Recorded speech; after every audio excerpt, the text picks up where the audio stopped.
Hello there, this is Eri. This is my second vlog, and before I start I just want to say a huge thank you to everybody who commented, sent me messages both on YouTube, Twitter and on Tumblr. I also got a nice mention on Tumblr from somebody, and that really just warmed my heart, and I thank every single one of you for that. And if anyone sends me any messages or anything on Twitter, Tumblr or YouTube, I'll do my very best to respond to you personally. I can't guarantee I can do it for everybody, but I will try. Just what I want to talk about here is, first of all, I've had some chapters back from my editor, have been proofread, but overall the comments have been very good.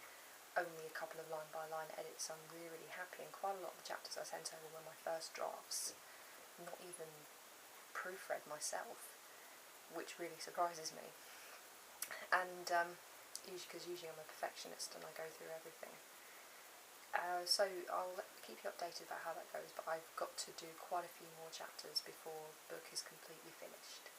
When it is finished, it'll be a huge weight lifted from my shoulders, and it means that I can move on to pastures new. I've already got my second novel a tiny little bit completed. I have a third novel in mind, which I've already written a treatment for, and my fourth novel is kind of already in progress, but enough about that. That's a bit of a secret at the moment. But what I also wanted to mention was I think some margins between personal and professional desires and wishes and dreams aren't as separate as I think some people maybe think they are. I think, especially when it comes to a passion or something that isn't just a hobby for you, it's everything to you. It not only does it make you happy and fills you with a sense of immortality in a way, it also can become a professional path for you too.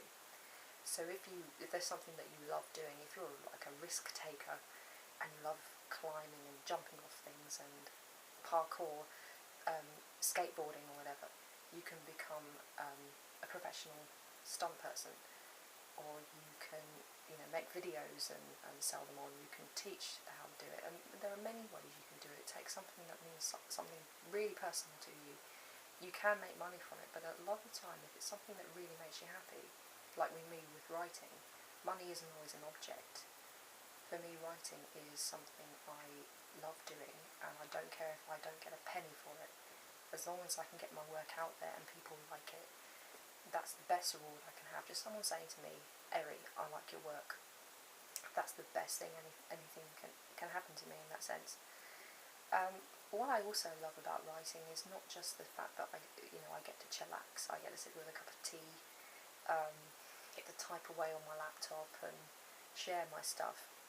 What really sets this above everything for me is being in complete control.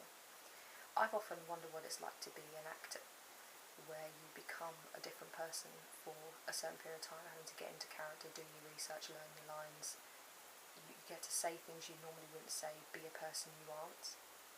That seems really interesting.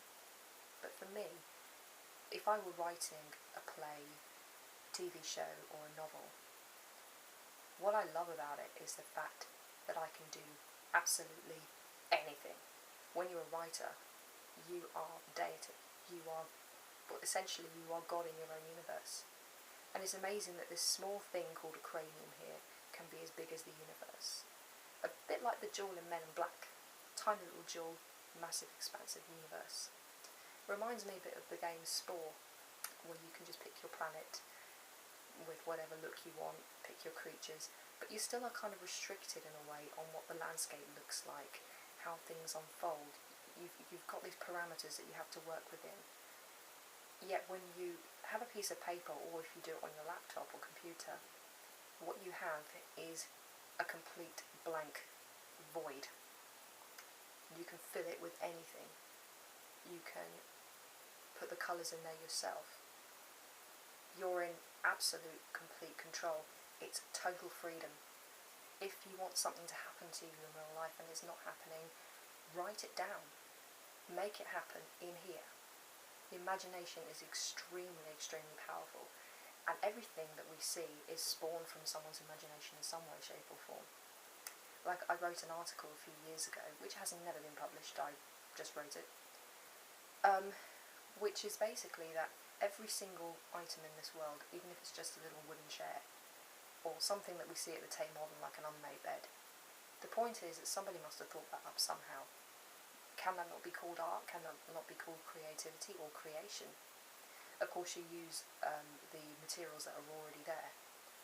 The difference between that and imagination is that you don't need to use up anything apart from your own brain power, really. And imagination can bring your absolute fantasies to life. What would be in your universe? What would you create? Would it be an alternative universe? A bit like the invention of lying. Completely alternative universe. Some other country like Narnia or Middle Earth. It could be that it's set in reality, but the way that you want it. And that's one thing about fan fictions I've read, is where people have written their own version about what happens. One of the latest fan fictions I've got is where my own character Alex, who is the main character in A Writer's Adventures, which is my main fan fiction. I've taken a leap forward in time, and I've done her as a 30-year-old woman in what I believe at the time gay marriage will be legal, and even if it isn't, so what? It's my universe, my writing style, I'll put it how I like. Gay marriage is legal. And she's pregnant. And my partner said to me, sure, you can't do that. You can't make a leap forward in time. You've got to finish your story first. No, I don't. I can do anything. I can make a leap forward in time. I can go back. All I need to do is make sure there's consistency, because it's the same character. So I don't put something in the future that doesn't ring true with something in the past. That's the only restriction I have. And talking about things like imagination is that you can make your dreams come true. If you can't experience it in reality, if you put it down on paper, draw it, you can do it as a comic, you can even write a TV show about it. And that in itself can make you feel better about it, because what you're doing is you're exercising demons. And several times when I've written something, it's simply because it's swimming around my head all the time, and in order to get the images out and stop them haunting me is to put them down somewhere. And quite a lot of time when it's done, it's a fear conquered, or it's something that's up there that just won't come out, and I've finally expelled it. The one dream I have, my biggest dream, and anyone who's read my Tumblr page will know exactly what that is that I often dream of becoming a writer for Sherlock. That is one of my biggest dreams. It's never going to happen, not in a million years. But I have little fantasies of being invited to be the fourth writer, and be like a co-writer, still keeping the three principal writers, but me being a co-writer. That's the dream that I will never be able to have. But if I can think about it, it happens up here. It's not going to happen in reality. But the fact is, I have an imagination which can make me experience something like as a daydream. It doesn't make me feel too bad about it. But then there is a part of me that thinks, well, why can't that happen for me? Simple as, if it's not broke, don't fix it. They're not going to get another writer, and they're certainly not going to pick someone like me. They want someone with credentials. And I'll be honest with you, I have no degree. I have no A-levels. I have no paper qualifications. Nothing to do with writing at all. I have a C in GCSE English. But what I have is a huge, huge drive and passion. But that's not enough. I do have ideas for my own TV shows. I do have ideas for my own novels in the future. So if I can accomplish that and make it that way, just purely through experience and hard work, then that would make my dream come true. I don't care if it takes me all my life. It's something that I've wanted to do, and at the moment I have written things that I'm proud of. I'm very proud of my fan fiction. I'm very proud of my first novel. And there are many writers out there who I believe are experiencing the same thing.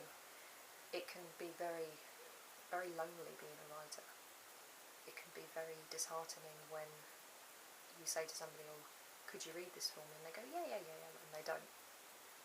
Or you've put so much effort into something for someone to say, I don't like it. That has happened once when I was a bit younger. But if you keep going with things and just keep pushing ahead, you can only improve, and you can only improve on your own time, in your own terms, and nobody can tell you what to do as a writer, because you have absolute control over everything. You can let your own inhibitions out. Every single veil or wall that's in front of you, you can just bash them down. Even if nobody ever sees something that you've written or reads it, you can still write it. You can put it away, you can burn it. You can think of a dream sequence, or you can make it into some sort of animation or a comic. It's a really powerful thing what goes on up here and in your head, because if you don't have an imagination, that's actually physically impossible, or you don't use it. There's stuff in there that that is bursting to get out. Why not let it out? And you can do it through art. You can do it through absolutely everything and anything. But that's what I want to say today about writing, about how I overcome things, and what the ultimate incentive for me is. And the ultimate incentive is that I'm in total, complete control. Sometimes editors will want you to change things. Fair enough.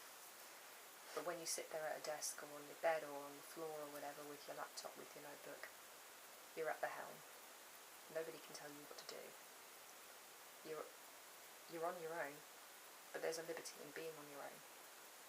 And that is, you are at one with your own thoughts and imagination, and you have total and complete freedom. Anyway, that's enough philosophical ramblings from me. This is the end of this vlog, and next time I speak to you will be in the next few weeks or so. Just one more update.